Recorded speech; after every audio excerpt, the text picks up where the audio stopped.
Hello les amis, on est ensemble là pour les énergies de la semaine du 1er au 7 novembre. Je vous présente le petit dernier que j'ai acheté, donc le Erotic Tarot. Je suis total fan. Total fan des illustrations, c'est très beau. Les cartes sont super jolies. Je vous l'ai présenté déjà sur Instagram. On va faire la petite histoire. On va faire une petite histoire avec celui-là aujourd'hui, d'accord? Vous allez voir, il est vraiment... enfin bon, en tous les cas, moi je le trouve sympa. Donc on y va, on va aller déjà visiter les énergies de la semaine. Je pense peut-être faire un live pour les énergies sentimentales du mois de novembre. Je me tâte, j'ai vraiment besoin d'être plus en contact avec vous. Donc le live, c'est vraiment pas mal. Donc on y va, on va faire les énergies de la semaine ici. On va voir ce que ça donne. Pour les liens, tout se trouve sous la vidéo. Pour la quotidienne sur Instagram, si vous voulez nous rejoindre, on est de plus en plus nombreux. Le lien est sous la vidéo. Le lien pour le café tarot, il reste des places aussi. Encore. Et puis, pour la formation de tarot intuitif. Wouh, wouh, wouh, c'est quoi cette énergie? On va voir ce que ça raconte. Alpha, méditation, retour, amour. C'est beau. C'est des très jolies cartes. Je ne sais pas quel est le dos de deck. Alors c'est rigolo hein, parce que il y a cette énergie avec l'alpha qui est une énergie pour moi d'ouverture, hein, de commencement, d'ouverture. J'ai mis le téléphone à l'envers donc j'arrête pas de présenter la carte ici. Donc il y a vraiment, tiens c'est rigolo, ça me fait penser, ça fait certainement partie de la guidance. Il y a une question d'orientation. Soyez du coup dans l'observation de ce que je viens de vivre en fait. C'est comme si je sentais un décalage en fait. Peut-être que on ne regarde pas au bon endroit, on a le sentiment, je sais pas, il y a un truc là d'orientation. Voilà, moi ça me perturbe là dans la guidance, donc il y a peut-être quelque chose comme ça. Vous regardez peut-être pas au bon endroit, d'accord? Regardez, tout est de travers, c'est un truc de fou. Je vais me mettre comme ça. C'est pas le même téléphone que d'habitude. Voilà, il y a peut-être des choses. Ok, donc ça fait partie de votre guidance. C'est ce que j'explique tout le temps dans la formation. Il y a beaucoup de choses à prendre en compte quand vous faites des tirages de cartes. Si vous en faites, pour vous, pour les autres. Qu'est-ce qui se passe? Comment ça se trame? Tout ce que vous ressentez quand vous faites ce tirage de cartes, d'accord? Donc là, par exemple, voilà, là, je suis obligée de me réorienter peut-être pour faire quelque chose, d'accord? Donc, on a ce sentiment d'ouverture et de retour, de méditation. Il y a quelque chose. Donc, ça fait clac et ça fait clac comme ça. Ça ne veut pas dire que genre j'ouvre et je referme mon chakra du cœur. Ça peut parler à certains, évidemment. Mais il y a, ok, là, tu t'es ouvert sur quelque chose, déplace peut-être ton champ en écoutant ce qui se passe à l'intérieur de toi. Ressens, ok, c'est ok, c'est aligné, c'est pas aligné. C'est une recherche d'alignement, c'est-à-dire c'est ok que tu sois ouvert, mais recherche cet alignement pour vraiment te caler là où c'est aligné pour toi. Donc ça concerne sans doute peut-être une histoire sentimentale ou en tous les cas ton ouverture de cœur. Comment tu ouvres ton cœur? Est-ce que tu peut-être tu te fais des idées ou tu te fais une drôle d'idée de l'amour alors qu'en vérité c'est plus simple? Réoriente, repositionne-toi dans le bon sens. Cherche à l'intérieur de toi comment tu vas te sentir bien. Ok? C'est important. Alors, là, le dos de deck parle de la seconde option que j'ai dit tout à l'heure. Le côté j'ouvre et je me rétracte un petit peu. Je vous explique pourquoi. On a l'isolement. Alors là, il y en a qui vont pester. Genre, c'est quoi cette énergie de semaine pourrie? Ce qui se passe, l'isolement, pour moi, en tous les cas, souvent dans mon triade perso, j'ai des cartes qui font référence aux blessures, les fameuses 5 blessures principales qu'on connaît. L'isolement va me parler de la blessure de rejet. Donc, ce qui se passe en fait, c'est qu'ici, vous avez peut-être senti votre cœur s'ouvrir, mais vous êtes en train de progressivement, vu qu'il y a peut-être quelque chose qui ne s'est pas tramé exactement de la bonne manière, vous êtes en train de revenir un peu vers vous. Ça ne veut pas dire que vous refermez, mais vous revenez vers vous. Ça reste complètement en adéquation avec ce que je disais tout à l'heure. Est-ce que tu t'orientais du bon côté ou est-ce que tu allais te planter dans la blessure d'isolement? Comment est-ce que mais tu sais, c'est quelque chose que tu peux vivre. C'est pas forcément quelqu'un qui te fait sentir cette blessure d'isolement. C'est-à-dire que tu regardes la situation de telle sorte à vivre cette blessure de rejet, pardon. D'accord?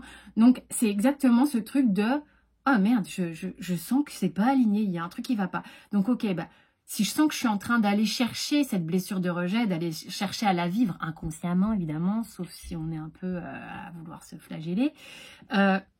D'accord, je le sens, ça va pas, ça va pas, ça va pas. Je veux conserver cette ouverture de cœur, je me recale. Je sens qu'ici, c'est calme. Je sens qu'ici, c'est bien. Je peux rester encore en ouverture.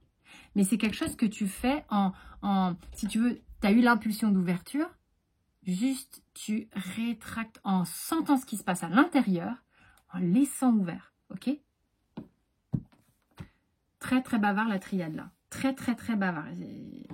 C'est, je pense, important, ok? Concrètement dans la matière, j'ai envie d'utiliser quoi comme jeu? Tiens, je vais me faire plaisir. Il est où? Il est là. En référence à une copine avec qui j'ai dîné hier soir. Je vais me faire plaisir avec deux. Avec le Golden Universal. Elle se reconnaîtra. Il se passe quoi cette semaine? De manière générale. On a la tempérance, le 2 de bâton et le 7 de coupe. Je vais voir si je tire d'autres cartes ou pas. La tempérance, elle vient bien parler du fait de savoir comment tu vas... tempérance, 2 de bâton. Tu vois, tempérance, 2 énergies, 2 de bâton, 2 énergies. Ok. L'idée ici, c'est par rapport à ce qu'on a avec la méditation et le retour, c'est justement aller chercher avec la tempérance cet alignement en toi. C'est marrant, hein. Là, on t'invite vraiment dans la semaine à rester vraiment centré. Pourquoi? Parce que visiblement, il y a quelque chose... peut-être dans tes projets, dans ta vie en général, je ne parle pas forcément que sentimental, même si on est sur le 7 de coupe, donc, mais qui émotionnellement te met un peu dans le flou. J'ai eu le mot embarras. Il y a des gens qui sont dans l'embarras. Pourquoi? À vous de voir ce qui vous embarrasse là-dedans. Mais peut-être que tu dois prendre une décision et que tu ne sais pas trop laquelle prendre. Je parle de concret dans la matière. Hein, ce qui se passe dans ta vie. Ça peut être financier, le travail, un choix d'études, un choix de, je sais pas, d'orientation ou un choix pour tes gosses. Enfin, je sais pas. Hein, tu vois comment ça te parle. On te dit, reste vraiment au centre. Hein, replace bien ton regard, c'est ce qui va te permettre avec le 2 de bâton, tu pèses, tu sous-pèses, tu vois, tu mets en balance les choses, savoir ce qui va être le mieux pour toi, quelle est l'envie qui est la plus forte en fait. Et c'est ce qui va te permettre de sortir de ce 7 de coupe qui est assez inconfortable. Si ça te parle d'un point de vue sentimental, de j'ai envie, j'ai pas envie, de quelque chose avec quelqu'un, j'en sais rien. Ça parle, hein, évidemment. Mais le plus important pour toi, c'est de sortir de cette blessure-là. Donc là, on était avec le Golden Universal. Petit clin d'œil à une amie et clin d'œil à l'autre avec le Osho. Parce qu'hier, on s'est un peu amusé avec les cartes. Amusé. Voilà. Et c'était ces jeux-là qui étaient là. Sentimentalement. What's the matter? Quel est le problème? Pourquoi problème? Je sais pas. Mais quel est le sujet? Allez.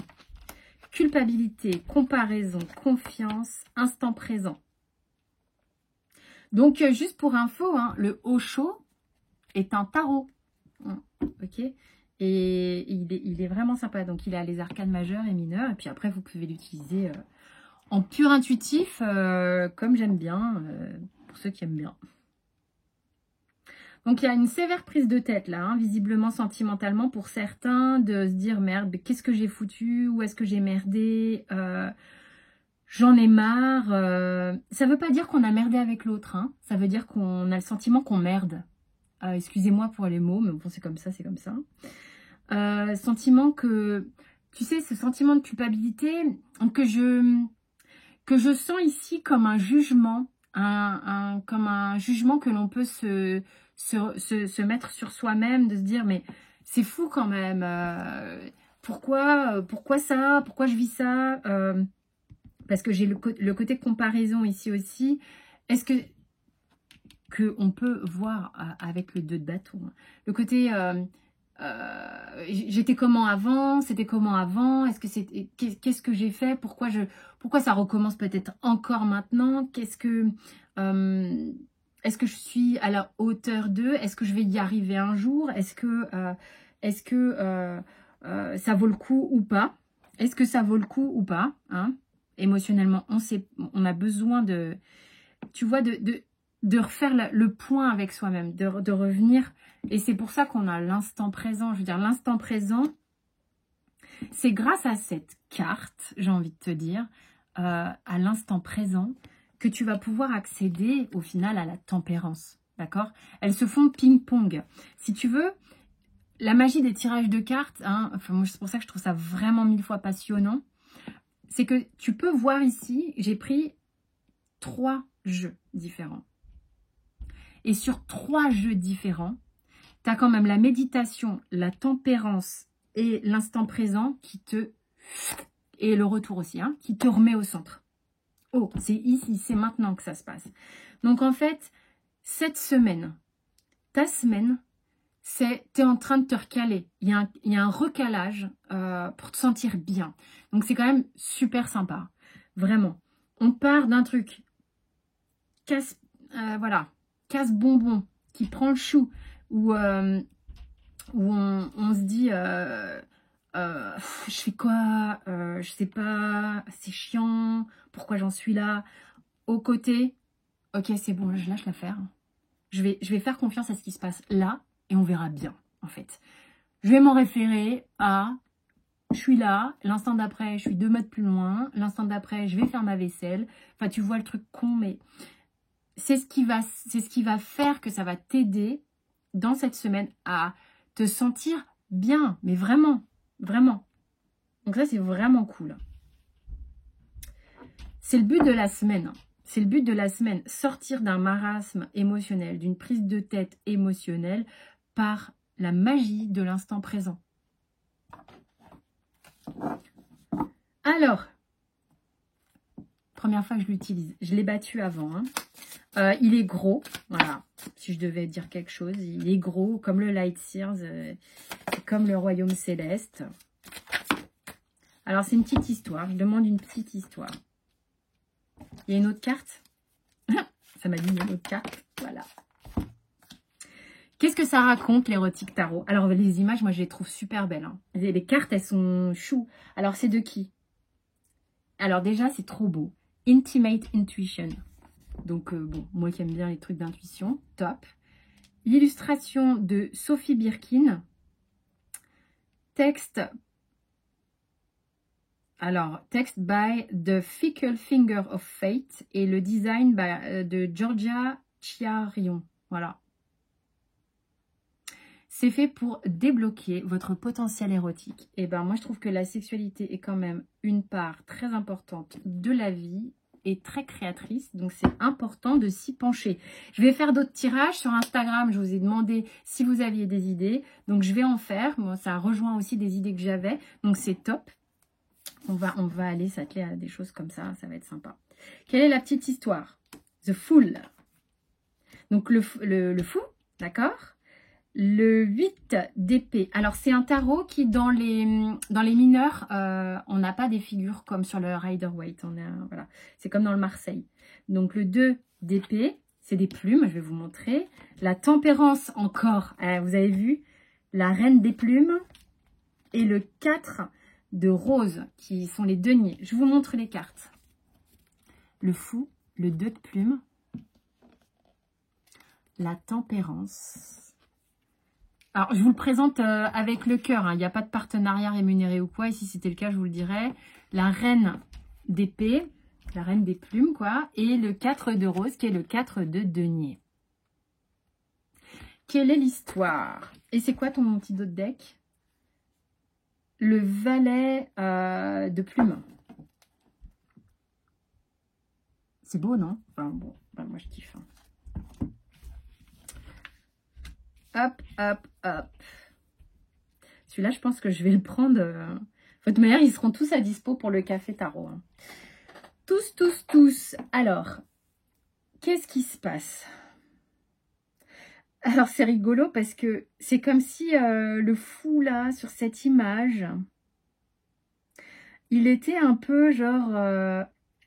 ça fait un peu l'énergie de la personne qui est un peu désabusée, c'est le mot, désabusée. Entre eux, j'ai passé des nuits folles, on ne sait pas avec qui, on ne sait pas si c'était beaucoup ou quoi, mais il y a un côté un peu désordonné comme ça, un peu le bordel. Mais le mec sans attache, qui est prêt à se barrer en fait, avec sa valise. En fait, si tu veux, c'est le côté, moi je prends mon plaisir et puis bah je peux partir à tout moment. Je ne veux ni attache, je veux me sentir libre. Et tu vois son petit chien qui lui dit, bon, moi, ça y est, c'est bon, t'as passé une bonne nuit, on peut y aller maintenant, tu finis ton café, on y va. Alors, c'est rigolo parce que il a un truc sur la main, ici. J'ai cru que c'était un pansement, je me suis dit, qu'est-ce qu'il a en fait? Il a une blessure, elle est petite, on essaye peut-être presque de la dissimuler, mais c'est un anneau. Alors, vous voyez toute l'histoire que ça peut me raconter. Et l'anneau ici qui me dit du coup, ah, c'est drôle. Il n'est pas sur un annulaire, d'accord? Ce mec n'est pas marié, ça c'est clair. Mais c'est comme s'il avait un attachement quand même, malgré tout, à quelque chose. Je ne sais pas pourquoi j'ai cette info, je vous la donne, ok? Le 2 de plume, c'est le 2 de bâton, le 2 d'épée, ok? Donc, il y a... Et puis, il tourne le dos à ce 2 de plume. Il tourne le dos peut-être à une réflexion. Il tourne le dos à une réflexion qu'il a besoin de faire. Il n'a pas envie de se préoccuper de ça. Il a envie de boire son café, il a envie que le chien lui lâche la grappe. Il y a un peu un truc comme ça. Donc, il y a un truc, visiblement une décision à prendre. Ça peut parler de vous, hein, je ne sais pas de qui je parle, hein, ok? Qui n'a pas forcément, il n'a pas envie de se retourner sur ce truc-là. C'est quelque chose qui le met un peu en difficulté, on dirait, en tous les cas. Ensuite, on a la tempérance et la reine des épées. Donc, la tempérance qui revient. C'est un truc de fou. Oh là là. Oh là là. Enfin, j'ai l'impression que l'énergie de la tempérance est très présente dans la semaine. Il y a peut-être quelque chose qui va se calmer au niveau du milieu de la semaine. Hein. La tempérance est centrale. Ou disons, c'est même pas... Je fais pas de temporalité, donc on va oublier le côté milieu de la semaine. On s'en fout. N'attendez pas le milieu de la semaine pour être bien. Ça serait trop con. C'est pas ça. Elle est là. Elle est au centre. Ok? Donc elle vient... En plus, j'ai ce soleil qui irradie. Donc je vous la montre. Elle est là, elle est au centre et elle vient, avec ce soleil, baigner l'intégralité du tirage. C'est elle qui, au centre, comme vous êtes, vous, au centre, vient générer la lumière à l'intérieur du tirage. Va permettre la tempérance. Donc, c'est-à-dire que ce nouvel axe que vous allez prendre en adéquation avec votre énergie va vous permettre de ne plus fuir le 2 d'épée, d'accord? Le 2 de plume, quoi, qui est joli, je vous le montre aussi, il n'y a pas de raison. Et il va vous permettre d'aller vers votre reine d'épée. C'est une maîtresse femme, ok? Elle est là, bon, que vous ayez un homme ou une femme, c'est pas le problème. Elle sait ce qu'elle veut. Il y a un côté un peu presque dominant chez elle. Elle mène la danse, elle sait ce qu'elle veut, elle sait qu'elle est sexy, elle sait que elle a un pouvoir, d'accord? Vous voyez comment ça vous parle. Et le 4 de rose. Alors le 4 de rose, c'est le 4 de denier. Hein. Donc, c'est super joli comme ça. Mais bon, moi, je sais ce que c'est que le 4 de denier. Et là, pour le coup, je repars sur les bases classiques, ok?